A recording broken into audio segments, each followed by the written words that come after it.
back to another video.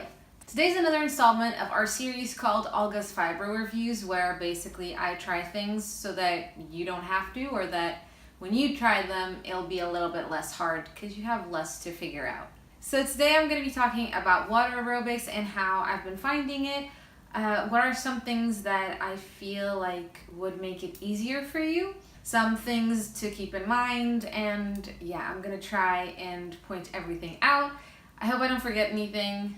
Okay, let's start. So first of all, I want to tell you how I'm doing. So I've been doing it now for maybe like 2 months, and even though I've had to miss a few lessons here and there, I still find that it's helping and I like going. Right now I go once a week, every Wednesday at 9 p.m. Afterwards, even though I'm super tired, I'm always really proud of myself and I actually enjoy the exercise itself. The next day I'm very, very tired, but when I don't flare, and especially when I'm going like 1 week after the other, I find that I am less tired every time that I go. And I find that I sleep a little bit better, I have a little bit more energy. It's very small changes, okay? It's not like anything major, but I feel like in 6 months from now, it will, if I keep going regularly, it will really help. So if my body hurts outside, when I'm in the pool, it doesn't hurt as much. And I find that doing certain things are a lot easier, like my knees don't hurt as much, especially joints. I find that the hardest exercises to do are the ones with your arms, where your arms are actually outside of the pool, because the things inside the pool I don't find that hard. I will say it is challenging, obviously, because we have fatigue. Our bodies just don't move very easily and it's quite hard for us. It's mostly older people. I'm probably the youngest there by like 20 years maybe, but they're all very nice. Everybody's very welcoming. Obviously I don't know, I can't speak for other classes. Another thing that I will say is that if you are having a lot of flares and if you feel like you want to do something like water aerobics but you're scared it might be too impactful and too much for you right now, there's also another thing called water therapy. It's like physiotherapy but inside water. The classes are a lot smaller and it's designed for people with any disabilities or things where you have to have special attention and special, like somebody helping you along kind of thing. So my tips for you. So the first thing that I would say before you even sign up is going to your local pool, figure out if there are spots, what times they are, and do you have somebody that can drive you? Can you walk there? And if you're unsure and you don't really want to sign up and go through all the hassle of paying for classes and all of that, and then you don't know if you're gonna like it or not, if the water is gonna be at the right temperature, etc., you can always ask for a trial lesson, a free trial lesson. So I don't know how it works in other countries, but here in Portugal, it's very, very common that, you know, for dance classes, for karate, whatever, any kind of hobby sort of related lessons, you often get to try the first lesson for free. So you can see what it's like, what other people are there, if it's for you or not. I feel like that's a really good way to, like a non-committal way to try something. And if it makes you flare really badly, or if the water's too cold, or if you feel like anything is uncomfortable to you, you can stop and you don't have that commitment of having paid for it, of having, you know, signed up and all that. Another thing that you can do if you don't want to try it for yourself, if like, for example, the water temperature is a big worry for you, you can always ask at the desk what the water temperatures are. So if you do decide to start lessons, or even in your trial lesson, if you're concerned about the exercises that you're going to be doing and if you can keep up and all of this kind of stuff, and if there's like specific things that you really can't do, because obviously all our bodies are different, even though we all have the same illness, it's all different. What you can always do is before your first lesson, or, you know, before your second lesson, whatever, you can go in a little bit early and speak to the teacher, tell them as much as you feel comfortable to, but, you know, tell them that you have a health issue, you can't do certain things, and you have to be careful with certain things, and when you're not doing what they ask, you're not being lazy, you're just, you know, pacing yourself and being mindful of your own body. I find that normally teachers are very welcoming to this kind of thing, but because most of these lessons are for an older generation, they also have that kind of thing where like they have a bad shoulder or they have a bad knee. So there's this sort of understanding already that a lot of people have limitations. The third thing that I want to suggest is that when you have a class, it's very important that you eat at least like 2 hours before. Around 2 hours is a good time because it gives you time to digest, but not enough that you're going to be hungry by the time you get there. And the other thing that's very important is that you don't eat any big meals. I find that anything with dairy is a bad idea. And another tip that I'm going to give you from my dancing days is that a little square chocolate can really help you out sometimes. I find that having a little bit of chocolate, a little square or two, can really help because chocolate gives you energy and it gives you a little bit of sugar. It keeps you going for that hour that you need. Number 4, I think I've already mentioned, and it's taking it slow. Make sure you're breathing in, deep and breathing out all the way. If you have controlled breathing, you will be able to go for longer and you won't get your heart rate as high. If you need to take a breather, take a breather. Sometimes what I do is I do it really slowly or I use less force. Number 5 is another tip for my dancing days. When you're exercising, you're in the pool, find a point ahead of you that you can fix your attention to. Maybe the clock, maybe, a bench, and you stay with your attention focused on that one point. This helps you in more than one thing.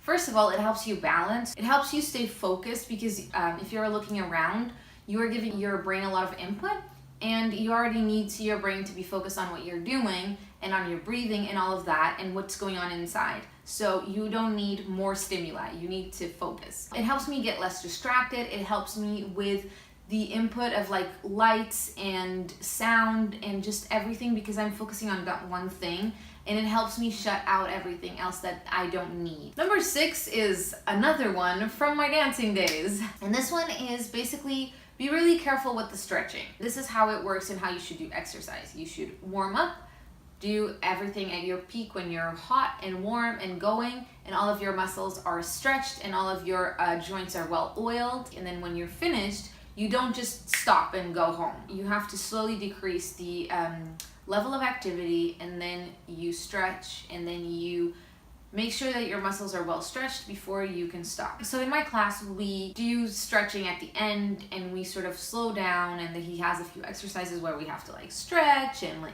pull your neck around and all that kind of stuff. If you have this in your class, be very, very careful. Stretch, please do stretch at the end, but you should only go as far as it feels nice to you. It shouldn't hurt. At the end when you're stretching, it is a little bit painful, but it's this satisfying pain. So you're stretching your neck, and like here, I know I can feel the stretch. I can feel my muscle pulling, but it's not uncomfortable. It feels like satisfying. But if I go further, here it hurts. And I don't want to go where it hurts because that is going to cause me pain. So when they come up with these like pulling your neck all the way and like back and all of this kind of stuff, what I do in my class is like I put my hand there, but I don't actually pull, because you should never pull on your muscles, okay? You should only use your body weight. So if you're using your head to stretch, it should only ever be the weight of your own head. It shouldn't be like forcefully more weight. I don't know if I'm explaining this correctly, but just be very careful at the end with stretching. You only want to go as far as it feels nice and satisfying to you. At the point where it starts to hurt, you pull back a little bit. Exercise should be a little bit challenging, but not painful, okay? Number 7 is consider if you want to shower at home or if you want to shower at the pool. I prefer to shower at home, so what I do after my lesson is I rinse off, but then I take off my swimming suit, I dry myself up, get dressed, I get home, and then I shower. Sometimes after my class, I don't have the energy to wash my hair and all that, and I might need help. So I just prefer to wait and to do it at home. And also, in like pool locker rooms, there's always this kind of like moist atmosphere. It's like everything is always wet. And I don't like that. It makes me feel really uncomfortable and sticky. And I just like to shower at home because then I can put on my pajamas and I can have all that ritual by myself, like in my own home. I feel a little bit uncomfortable, but people just will stay naked for way longer than they have to be, and it just makes me uncomfortable. Also because normally by the end of my lesson, there's loud music, there's loud noises, I've been exercising, and then all the old ladies are like always super hyped and they're like singing the songs that we had in class. And they're all like laughing and joking around with each other, which is so lovely for them. And I totally support it. But my brain is normally so tired by that point that I really need to just get home. So I prefer to shower at home. Okay, that was a really long-winded explanation. My last point is that you need to really wrap up warm and make sure that you are covering your head, you are covering, you're keeping that heat in, and that you don't let any of the cold in, because it will really, really make your pain worse. Now for the things that you will need, I think, or like tips that I have for you. I have this backpack, which is the one that I use, and basically is like I have all of my things packed in here like every week, so I don't have to look for my pool card or whatever, it's all in here. In the front pocket, I have the card with, my photo on it, where I, slide it in and I can get in. And I also have a lock with a code, and this is because they have lockers, but they don't have locks.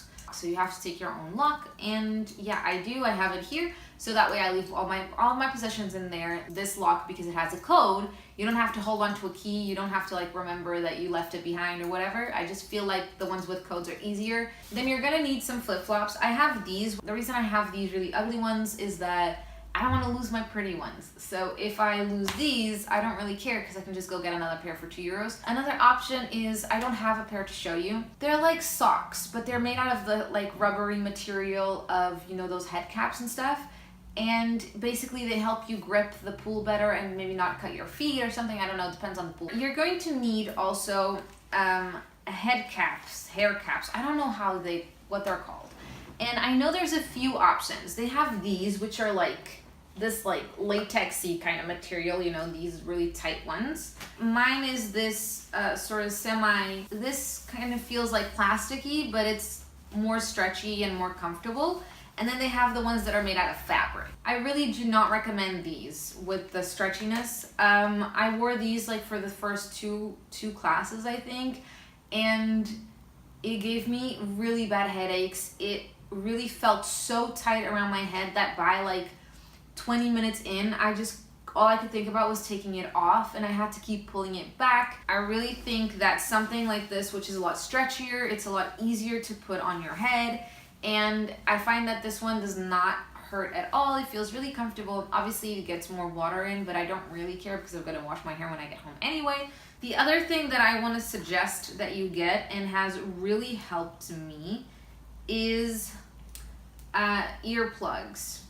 There's different options. They have the silicone ones that you sort of shape to your ears. They have these sort of ones, but without the little string. I thought that the string would be nicer because then I wouldn't lose them, but I find the string kind of uncomfortable as well. This has helped me so much. And the idea with earplugs, it's that they don't let in background noise. You can hear people talking to you and you can hear the music, but that sort of like hum that's always in pools, like of just the echoes and stuff? You stop hearing that with these. And I find that has really helped me stay focused for the whole lesson. And it has helped me just have less headaches and just be mentally less tired afterwards. So I really recommend these. In terms of goggles and that kind of thing, I have these, which basically are a lot wider, and they don't have that thing where they like suck into your head. These are just nicer because they cover your whole face and you have full vision. You don't have like things inserted into your eyes. I don't actually use these. I used to wear my contacts to go to the pool, but I found that was so uncomfortable because not only the light bothered me, but also the water coming into my eyes really bothered me, and I was always super scared that they were gonna pop out. So I stopped wearing them, and I haven't really had a problem. But I do think that if you get something like this, especially if they're a bit more shaded, that will really help with the light input and the light sensitivity. So if you have a really bad light sensitivity, you might want to consider goggles, but make sure you get something that's comfortable to wear. Then for swimsuits, this is like the normal design for swimwear. However, I don't find this comfortable at all because there's a lot of jumping involved in water aerobics. I feel like this is really loose. Their water goes in, and I'm always scared that I'm going to be flashing someone. So I don't love this. So I find that wearing normal swimsuits like that they sell in stores are a lot more comfortable, and they are a lot tighter. So I bought this one from a shop called Inside, I think. I just find that this, because it's tighter, it just sticks to my body better, and I feel like it's more like a part of me and not something that I'm wearing that can get water in it and stuff. This is obviously my personal taste and like my personal preference. I hope you enjoyed this video. If you did, don't forget to leave it a like, and a comment and let me know questions that you might have for a family member, because I'm trying to film a video about the perspective of a family member on fibromyalgia. And consider subscribing to my channel if you haven't already. It would really mean a lot to me. And also consider becoming a member on Patreon. There's early access to videos and also exclusive videos, and you'd be helping me raise awareness and keep trying things out and keep trying to make content for you guys. That's all the things I have to say. Thank you so much for watching, and I will see you in the next video. Bye!